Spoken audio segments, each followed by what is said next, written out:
Lahat tayo ay may kanya-kanyang dinadalang problema. Lahat tayo ay may kanya-kanyang paraan kung paano dalhin ito. Yung iba ay dinadaan sa pag-iinom, yung iba ay dinadaan sa pagsusugal. Ngunit sa paraang ito, kadalasan napupunta tayo sa mas malala pang problema. Yung iba naman, ang galing magdala ng problema. Makikita mo sa kanila, parang walang iniinda, parang lagi lang masaya. Ngunit deep inside, durog na pala. Yung iba, gumagawa ng masama para solusyonan ang sinasabi nilang problema.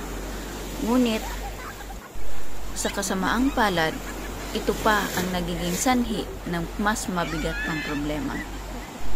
Maiksi lang ang buhay, kaya huwag nating ubusin ang ating lakas upang problemahin ang lahat ng bagay. Sabi nga nila, ang problema dinadaanan lang, hindi tinatambayan. Meaning to say, maghanap ka ng paraan para sumaya. Piliin mong maging masaya. Maglaan ka ng oras para sa sarili mo. E-enjoy mo ang buhay hanggat nasa sayo pa. Hanggat kaya mo pa. Isipin mo ang mga bagay na makapagpapasaya sa'yo. In that case, mas magiging functional ka. Kapag na-refresh at na-relax na iyong isip, saka mo na ulit harapin ang problema. Sa ganong paraan, makapag-isip ka na ng mabuti kung ano ang tama at mali. At makapag-isip ka ng tamang solusyon sa mga problemang kinakaharap mo ngayon. Sabi nga nila, walang binibigay ang Diyos na problema sa atin na hindi natin kaya.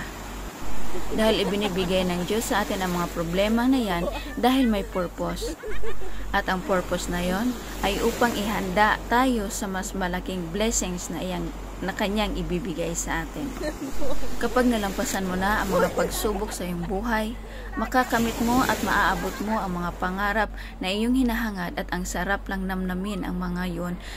Lalo na kung alam mo kung gaano kahirap ang pinagdaanan mo upang makamit ang mga pangarap na naabot mo ngayon. Kaya huwag kang mawala ng pag-asa.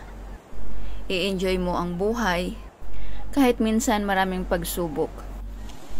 Dahil ang lahat ng yan ay lilipas din balang araw. Magtiwala ka lang sa process. Magtiwala ka sa Poong may kapal na siyang nagbigay ng lahat sa atin. Kaya kahit gaano pa man kabigat ang iyong problemang dinadala, lumabas ka, mag-enjoy, sumama sa mga kaibigan na siyang magbibigay sa iyo ng lakas or sa iyong pamilya.